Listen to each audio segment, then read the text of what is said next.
It's a PG corner. It's a PG corner. It's a PG corner. It's a PG corner. Hello there, welcome to a top 10 edition of the PG Corner, where we talk about the PG era of pro wrestling. And today we're going to talk about the top 10 most disappointing wrestlers of 2014. That's right, the biggest letdowns, the most disappointing professional wrestlers of this year, 2014. Number 1, Daniel Bryan. That's right, Daniel Bryan is basically one of the most disappointing wrestlers of the year, and definitely one of the biggest letdowns that I've ever seen. I mean, despite winning huge WrestleMania matches this year and becoming the WWE World Heavyweight Champion, Daniel Bryan's post-Mania run was pure disappointment. He's been wrestling for many years, and he has been injured in the past before even coming to WWE.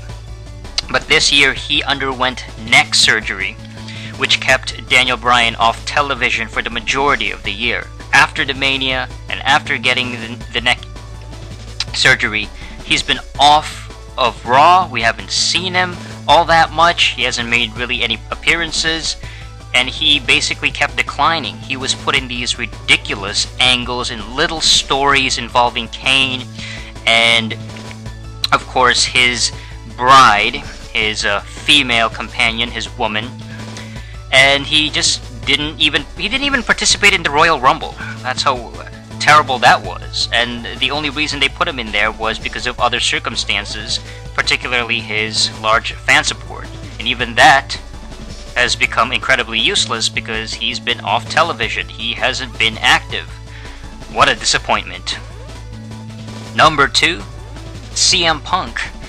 CM Punk is definitely one of the more popular stars in recent years, but despite this, CM Punk decided to quit the WWE, leaves the company, and stop wrestling altogether.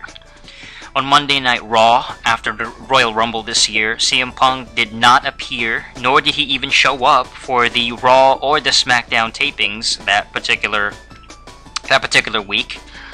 And many of his fans were legitimately let down, and they, to their credit, they naively kept chanting his name, the CM Punk chants, all throughout the year until it just basically became tiresome. They had this false belief, that they false hope that their beloved hero CM Punk would come back. Of course he didn't, and later, even in the year, as the year progressed, when WWE started promoting the video game 2K15, their latest upcoming title, CM Punk was reportedly flexing his lawsuit muscles over the royalties for their use of his trademark and likeness in the game, further cementing the permanency of his departure from the company. Disappointing CM Punk. What are you gonna do? Number 3, The Undertaker. What can we say about Taker? This dude lost to Brock Lesnar in a very underwhelming WrestleMania match. After 20 plus years of winning WrestleMania and becoming this unstoppable streak, the guy loses after 21, 22 matches. He loses to Brock Lesnar, who is a part-timer, by the way, a guy who isn't really there most of the time. Most of the year, the guy is not showing up on Raw, and he doesn't really make appearances aside from big pay-per-views. Taker losing in the most disappointing, most underwhelming type of match you can imagine. The match itself wasn't great. It was actually very dull and boring, very slow-paced, and it's a far cry from his previous classics, especially against guys like Shawn Michaels. Just not a good match, and anybody else could have ended the streak. A younger guy, somebody who's younger than Brock Lesnar, somebody who can actually be the future of this company, instead of a part-timer who isn't even there 90% of the time. So Taker, massively disappointing, and hopefully he's retired for good and he doesn't come back. It's definitely a horrible way to end a career, but it's a disappointment anyway. Alright, coming in at number 4 is Magnus. This guy wins the TNA World title last year in December, and he carries the belt all the way to April of this year. This guy was probably the weakest TNA champion of all time. There might be one more person in the past, but this guy is definitely one of the most pathetic and terribly booked champions of any company. Despite holding the belt for the first 1/3 of the year, Magnus was booked as a very weak and unconvincing TNA champion. He would always get help in a match by an interfering heel, somebody on his side, his allies, and he really had no memorable clean wins by himself. He'd always get beaten up, he'd run away, he looks like a coward all the time hiding behind Dixie Carter and her cronies. Ultimately, he loses the world title to Eric Young, who's basically become a jobber in the past several years, and it's a match he had to win by himself. He couldn't do it, loses the title to a very weak Eric Young. Terrible. Number 5 is Emma. Emma. Really? Emma is a big flop in WWE. And you know what? Supposedly, Emma is a great wrestler representing the Divas division, and particularly coming from NXT, and she can actually go in the ring. Unfortunately, Emma's cheesy, quirky dance gimmick thing just did not go over very well in the main roster. It seems like she was buried all the time, she was put in these ridiculous angles, and she was paired up with Santino, who is basically the most lame characters out of the entire roster, and Emma herself hasn't been successful in terms of getting over and becoming an established star. And I believe, they would keep her off the TVs, she would go back to NXT, they couldn't really get her over. It wasn't hitting, it wasn't working. The only thing that's remotely memorable about her is her theme song. And that is pretty kind of fun to listen to. But Emma herself hasn't been given that chance, and hopefully maybe next year they give her some better matches and better feuds. It doesn't help the fact that she got in trouble. She actually did get fired by the WWE, only to get rehired back because of some kind of Winona Ryder type of thief type of thing. She stole something. I think it was by accident, though, by mistake. She mistakenly stole some items from a store, but disappointing. Number 6 is Adam Rose. Adam Rose. Despite having a great new package gimmick in NXT and coming back as this party animal type of guy with his own following fan base, he had this memorable entrance theme song, and when he first came out with this on NXT, it made the crowd instantly chant, this was awesome, or that was awesome. They really liked it.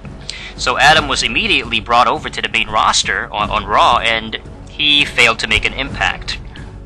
Unfortunately, there's so many things that happened with Adam Rose that just made him look weak or just forgettable. He's just not...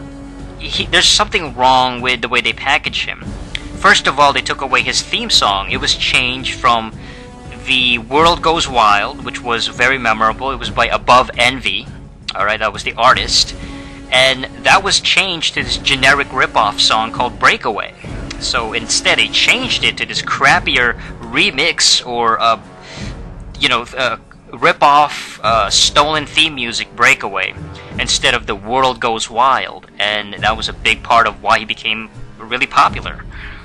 Even his own groupie, called a Rosebud, it was basically a rosebud in a bunny suit, is seemingly more popular or more interesting than even Adam Rose himself. So people are just not into the Adam Rose gimmick. They kind of see him as, maybe a little too strange and maybe too effeminate, too cheesy. It just doesn't work. The whole lollipop thing, I don't know. I like it. I like Adam Rose, but he's been very disappointing. Coming in at number 7 is The Shield. All 3 of them. Oh, the entire Shield faction. First of all, they get broken up after over a solid year of being together. They were incredibly good together, but then they were split up, and each member on their own is just incredibly pathetic I mean, you're talking about, Roman Reigns. He fails to win the Royal Rumble, despite eliminating the most people and breaking Kane's record. And then he loses to the awful Batista. How pathetic was that? It was incredibly disappointing. Then he becomes a singles star, or they try to push him as a singles star, but I mean, my god, his promos look even weaker and really exposed his 4 moves of doom because he can't cut a promo. He can barely work on his own. He's got very limited moveset. Very repetitive. Later, of course, in September, he ends up getting injured.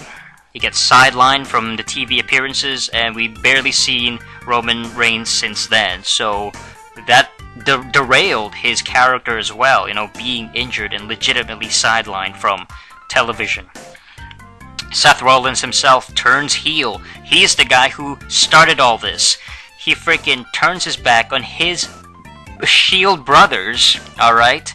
Becomes a sellout, goes after the Money in the Bank, wins it, and then he just becomes this cheap villain. This incredibly generic villain heel character that's working for the Authority. His music is just incredibly bland, thrasher garbage, of course. It's like jobber music, but of course, because it's got a thrasher style to it, oh, well, it's so different from everybody else. No, this is the kind of theme song you give to somebody who gets beaten up a lot. And it doesn't have any oomph to it, it doesn't have an identity. It's crappy music. Of course, his attire itself is, this crappy, skin-tight, black Power Rangers pants rip-off garbage. It sucks. And then you got Dean Ambrose, who looks like a complete jobber now, wearing street clothes all the time, a regular shirt and a jacket and jeans, He's always losing to Seth Rollins. Hasn't really made an impact too much as a single star. He does get the best crowd reaction compared to the rest of the Shield members, but they're not going to do anything with him because they don't see him as a next big star. Alright, number 8. Bray Wyatt and the Wyatt family. Talk about flops, okay? They failed to beat Cena at WrestleMania. You got Bray Wyatt, who is not even that interesting anymore. He cuts the same kind of weird, kooky, spooky promo now, and they kind of blend together. It doesn't really stand out anymore. And the Wyatts themselves, the actual tag team of, you got Rowan and Harper, they're really not that interesting anymore because they couldn't even beat the Usos for the tag titles.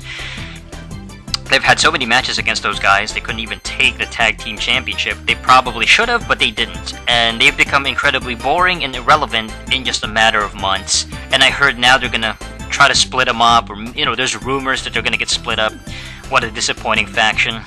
Alright, number 9 is Corey Graves. Corey Graves, wow. This guy could have been, should have been, but he never even had a chance. The guy was covered in tattoos, he has a certain swagger about him. He looked like a mix between Jeff Hardy and CM Punk actually, and that made him look kinda cool.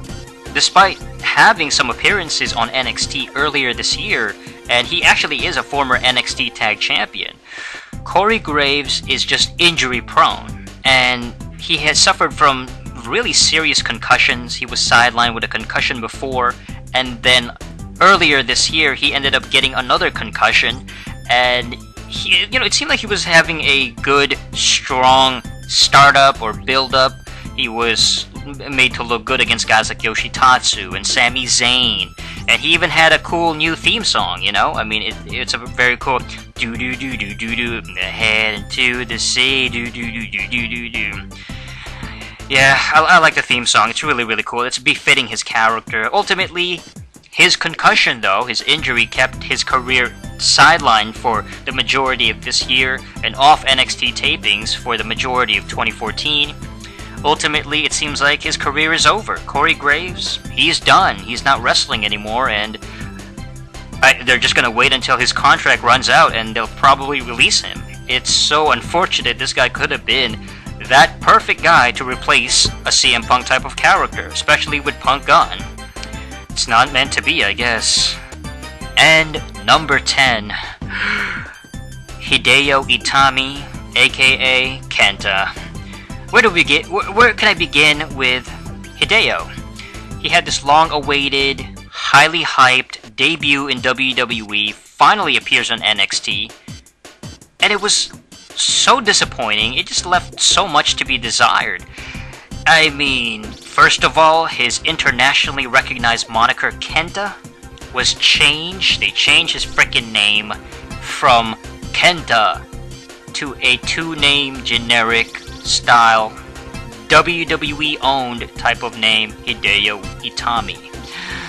His debut promo when he came in on NXT, it left a bad impression, you know. Initially, it was very lackluster. His mic skills are not up to par. It's very awkward and underwhelming.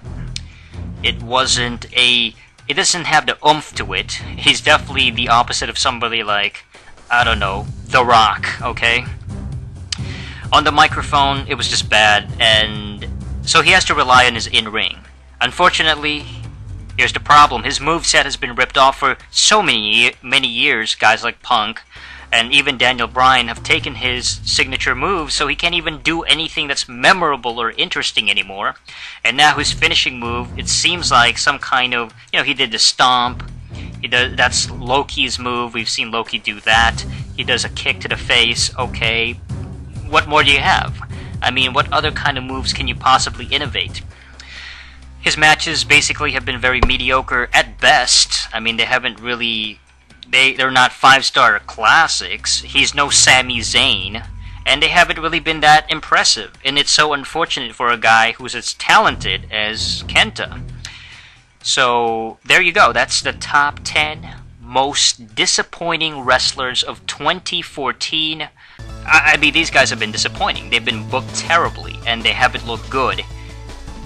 And that sucks, and I think that's part of the reason why the WWE this year hasn't been exciting, and it's been kind of disappointing, actually. The PG Corner is brought to you by TheReviewSpace. For more videos, go check out the YouTube channel, youtube.com/TheReviewSpace. Thank you for watching. Until next time.